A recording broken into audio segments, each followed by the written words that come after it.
Hello everyone, कैसे हैं आप सभी लोग।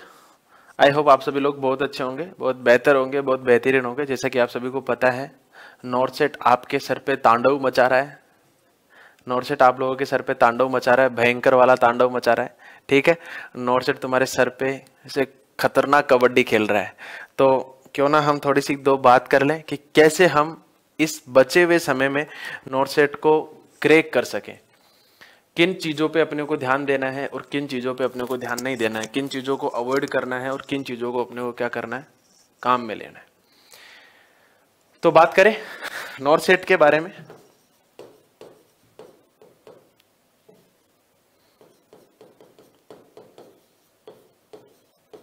नॉर्सेट 2025 अप्रैल।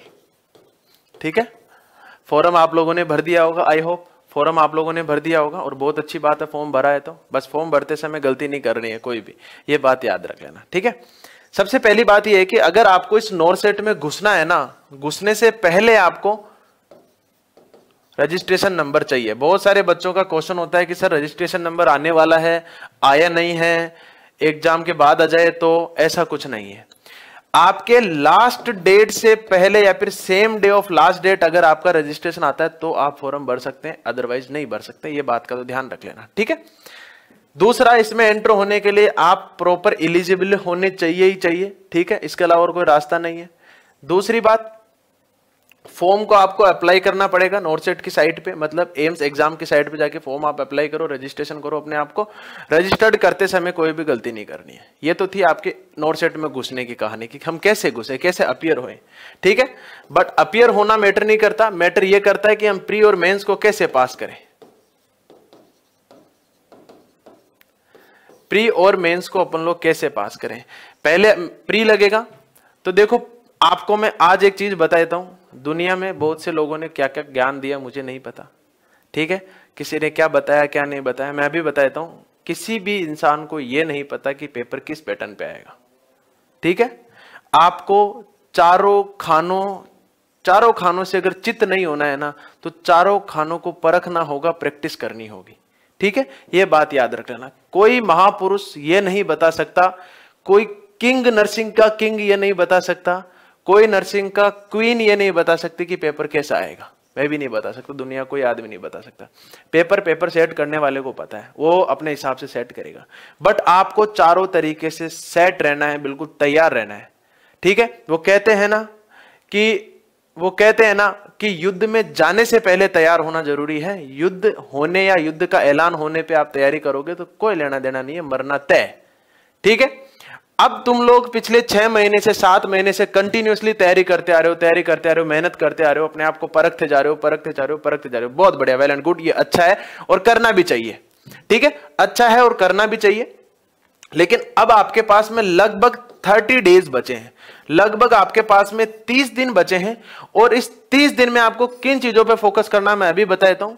एक तो जो चीजें आपने ऑलरेडी पढ़ रखी है, ऑलरेडी स्टडीड टॉपिक्स जो आपने ऑलरेडी पढ़ रखा है, उन टॉपिक्स को आपको रिवाइज करना है। उन्हीं टॉपिक को आपको रिवाइज करना है। No read new topics.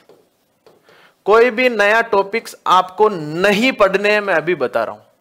कोई भी नए टॉपिक्स आपको नहीं पढ़ने, जो आप लोगों ने पढ़ रखा है उन्हीं टॉपिक्स को आपको बार बार रिवाइज करना है अब।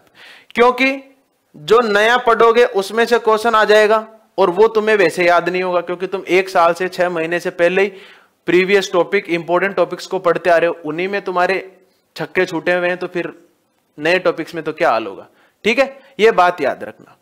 किन सब्जेक्ट पे फोकस करना है ये मैं अभी बताता हूं। फोकस करने वाली जो मेन सब्जेक्ट है, सबसे बड़ी सब्जेक्ट, मैं फंडामेंटल ऑफ नर्सिंग को मानता हूं। ठीक है, फंडामेंटल ऑफ नर्सिंग को सबसे बड़ी, सबसे अच्छी और सबसे मेजर सब्जेक्ट मानता हूं नॉर्सेट के अंदर।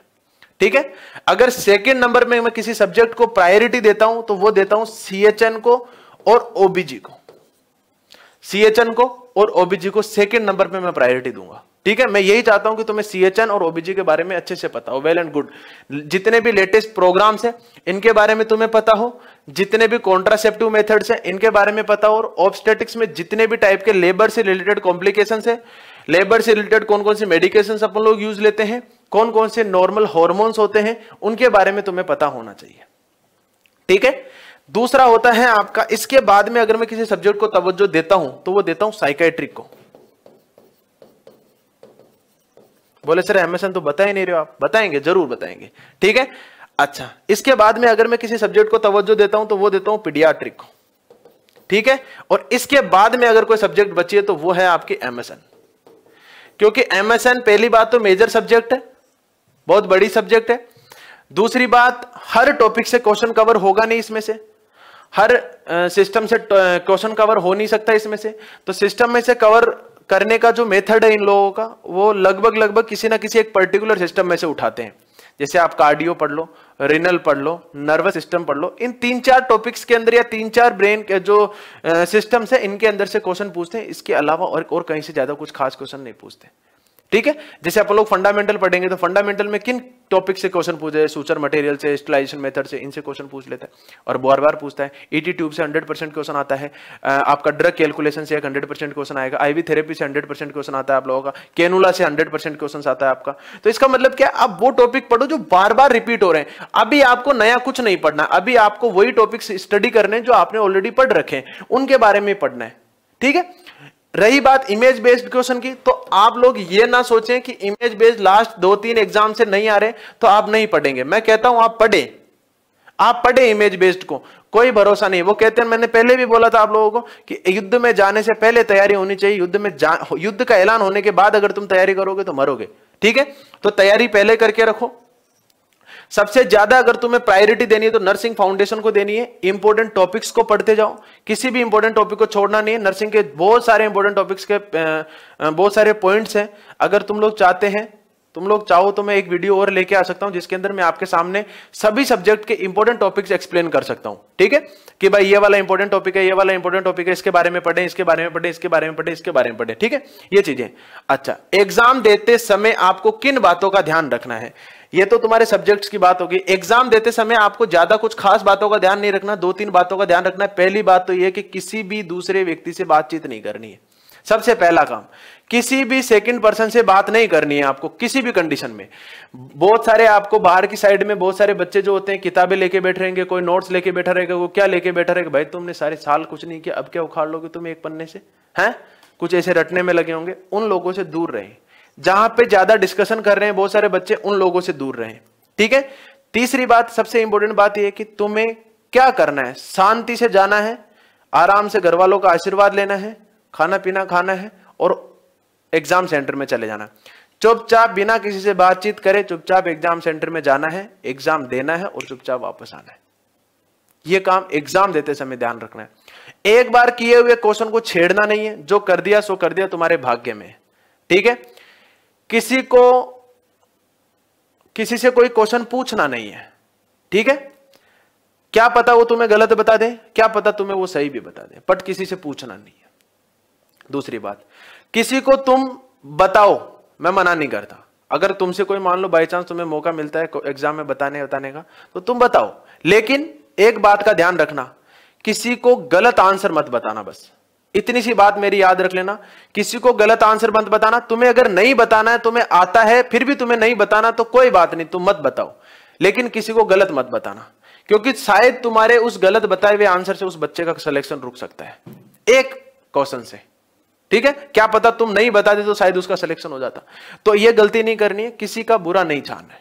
ठीक है, तुम्हें आए तो ठीक है, नहीं आए तो भी कोई बात नहीं। आ रहा है तुम नहीं बताना चाहते, मत बताओ, कोई दिक्कत नहीं है, कोई बड़ी बात नहीं है, बट गलत मत बताना। ठीक है। अगली बात मैं आपको बता देता हूं, नोट सेट में इन सब्जेक्ट को आपको अच्छी तरीके से फोकस करना है, और इन सब्जेक्ट को फोकस करने के लिए आप लोगों के लिए उत्कर्ष में एक अच्छे और बहुत प्यारे बैचेस अभी लॉन्च हो रखे हैं, एमसीक्यू बैच, जिसके अंदर हम बेहतरीन और बहुत अच्छे क्वेश्चंस आप लोगों के लिए करवा रहे हैं।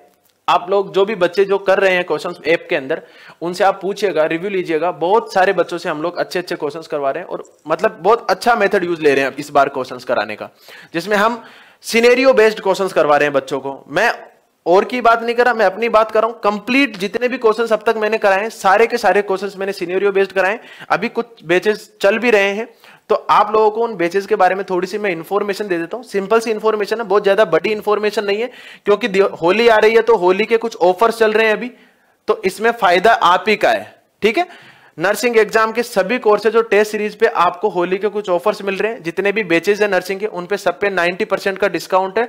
100% कैशबैक भी मिलेगा आपको। ठीक है, अप टू 100% कैशबैक भी मिल सकता है। और अगर कोई व्यक्ति पुराना पुराना बच्चा है और वो परचेज करना चाहता है कोर्स, तो परचेज करने वाले कोर्स को उन पे 90% और 100% कैशबैक मिलेगा। और जो बच्चे पुराने हैं और उन अपनी उसको एक्सटेंड करना चाहते हैं, एक्सटेंशन पे उनको 90% एक्स्ट्रा डिस्काउंट मिलेगा। ये बात आपको याद रखनी है। कूपन कोड आपको लगाना होगा होली कूपन कोड लगाना होगा। ठीक है, इसके बाद में मैं आपको बता देता हूं कौन कौन से कोर्सेज हैं। उत्कर्ष नर्सिंग पास एक कोर्स है, एक उत्कर्ष नर्सिंग पास है जिसका 12 महीने का कोर्स है। कितने महीने का जो कोर्स है? 12 महीने का कोर्स है ये पूरा उत्कर्ष नर्सिंग, जिसके अंदर एग्जाम कौन कौन से कवर किए जाते हैं? Nursing officer, CHO, staff nurse, ANM और जीएनएम, ये सारे के सारे, मतलब ये ले लिया ना जिसने, नर्सिंग में पास हो जाएगा। 12 महीने का कोर्स है, 11,200 रुपए का कोर्स है। ठीक है, 11,200 रुपए का कोर्स है। 18 महीने का लेते हो तो ये आपको 12,200 का पड़ेगा, और अगर आप 2 साल तक का कोर्स लेते हो तो 13,200 रुपए का पड़ेगा। ठीक है, 2 साल तक लेते हो तो नर्सिंग पास। अगला बैच है, ठीक है, अगला नर्सिंग मास्टर पास, एक और है नर्सिंग मास्टर पास, जो कौन कौन से एग्जाम को कवर करेगा? नर्सिंग ऑफिसर्स के, सीएचओ के, स्टाफ नर्स, एएनएम, जीएनएम। इस पैक में कौन कौन सी चीजें इंक्लूड की गई है? ऑनलाइन क्लासेस होगी, लाइव और रिकॉर्डेड क्लासेस होगी, टेस्ट सीरीज देखने को मिलेगा, जितने भी एमसीक्यू बैचेस हमारे चलेंगे साथ साथ वो भी इनको मिलेंगे, ई नोट्स इनको मिलेंगे, डीपीपी मिलेंगे, डेली प्रैक्टिस पेपर्स इनको मिलेंगे, साथ साथ में क्लास के जो अंदर हमने पढ़ा है उस क्लास की पीडीएफ भी आपको मिलेगी। ठीक है, ओके। अच्छा, राजस्थान सीएचओ 3.0 लॉन्च हो चुका है। ठीक है, राजस्थान सीएचओ 3.0 लॉन्च हो चुका है। फीस है इसकी 2350 रुपए, और राजस्थान सीएचओ ये लाइव फ्रॉम जोधपुर चल रहा है, 3400 रुपए इसकी फीस है। ठीक है, आगे चलते हैं अपन लोग। अगला बैच देखिए, नॉरसेट 800 डे टारगेट बैच चल रहा है। प्राइम बैच लेते हैं तो 4600 रुपए, और आप लोग स्टैंडर्ड बैच लेते हैं तो 2600 रुपए। जो लोग प्राइम बैच लेते हैं उनको एमसीक्यू बैच भी फ्री मिलता है। ठीक है, एमसीक्यू बैच फ्री मिलता है, जिसकी वजह से क्या होता है, उनको एमसीक्यू वाले क्वेश्चंस होते हैं वो भी इनको मिल जाएंगे। मतलब इनको अलग से एमसीक्यू बैच परचेज करने की जरूरत नहीं है, और इनको एमसीक्यू बैच परचेज करना पड़ेगा अगर वो चाहते हैं तो। ठीक है, प्राइम वाले बच्चे जो होते हैं, जो नॉरसेट 8 एमसीक्यू बैच है, ये वाला एमसीक्यू बैच ये इनके लिए तो फ्री होगा, और इनके लिए क्या होगा? पैसे वाला होगा। ठीक है, अच्छा, अगर कोई व्यक्ति इस नॉरसेट 8 में भी प्राइम बैच खरीदता है तो 1500 रुपए का आएगा, और इसमें अगर स्टैंडर्ड खरीदता है तो 900 रुपए का आएगा। ठीक है, चलो आगे चलते हैं। Rajasthan staff nurse nursing officer, Rajasthan का स्टाफ नर्स नर्सिंग ऑफिसर नया बैच एक और लॉन्च हो चुका है। यह भी बैच 3700 रुपए का है प्राइम, और अगर आप स्टैंडर्ड लेते हो तो 2900 रुपए का। इसी राजस्थान सीएचओ का एक एमसीक्यू बैच चल रहा है जो अभी रनिंग है, 1200 रुपए का है, और एक स्टैंडर्ड बैच है 1000 रुपए का चल रहा है। ठीक है, आगे चलते हैं। रामबाण 2.0 ये लॉन्च ऑलरेडी हो चुका है, और इसमें क्लासेस कंटिन्यूअसली चल रही है। 9600 रुपए का प्राइम बैच है, जिसके अंदर आपको एमसीक्यू बैच भी मिलेंगे, एमसीक्यू बैच भी मिलेगा जिसके अंदर आपको। ठीक है, अच्छा, स्टैंडर्ड बैच की बात करें 7600 रुपए। अभी रामबाण 3.0 लॉन्च हो चुका है, इसमें हम और ज्यादा डिटेल में डिस्कस करने वाले हैं। प्राइम बैच 9600 रुपए का है, सेम टू सेम वही स्टैंडर्ड है। अच्छा, 1 ईयर 1 साल की वैलिडिटी है, और अगर आप लोग 2 साल की वैलिडिटी रहते हैं तो 13,000 रुपए का ये कोर्स है। ठीक है, चलो आगे चलते हैं। नेक्स्ट, नॉरसेट 8 टारगेट बैच चल रहा है, जो नॉरसेट 8 को टारगेट करेगा। 5100 रुपए का बैच है, अगर आप प्राइम लेते हैं तो स्टैंडर्ड लेते हैं तो 3100 रुपए का बैच है। नॉरसेट 8 लाइव फ्रॉम जोधपुर है, जो 7600 का है, और एक ये स्टैंडर्ड 5600 का। CRE nursing officers, CRE nursing officer crash course जो कि एग्जाम हो चुका है। यूपीपीएससी एनएम बैच चल रहा है 1900 रुपए का। यूपी एनएचएम सीएचओ बैच चल रहा है 1850 का, और बिहार सीएचओ का बैच चल रहा है 1850 रुपए का। टेस्ट सीरीज चल रही है कुछ नॉरसेट प्रीलिम्स के लिए, एक टेस्ट सीरीज आ चुकी है। ठीक है, 700 रुपए की है, संकल्प टेस्ट सीरीज है 700 रुपए की। ठीक है, राजस्थान सीएचओ 250 रुपीज का है, और आरआरबी स्टाफ नर्स के लिए 650 रुपए की है। Nursing test series master pass के अंदर अगर आप लोग 6 महीने की वैलिडिटी वाला लेते तो 1100 और 12 महीने की लेते हैं तो 1300।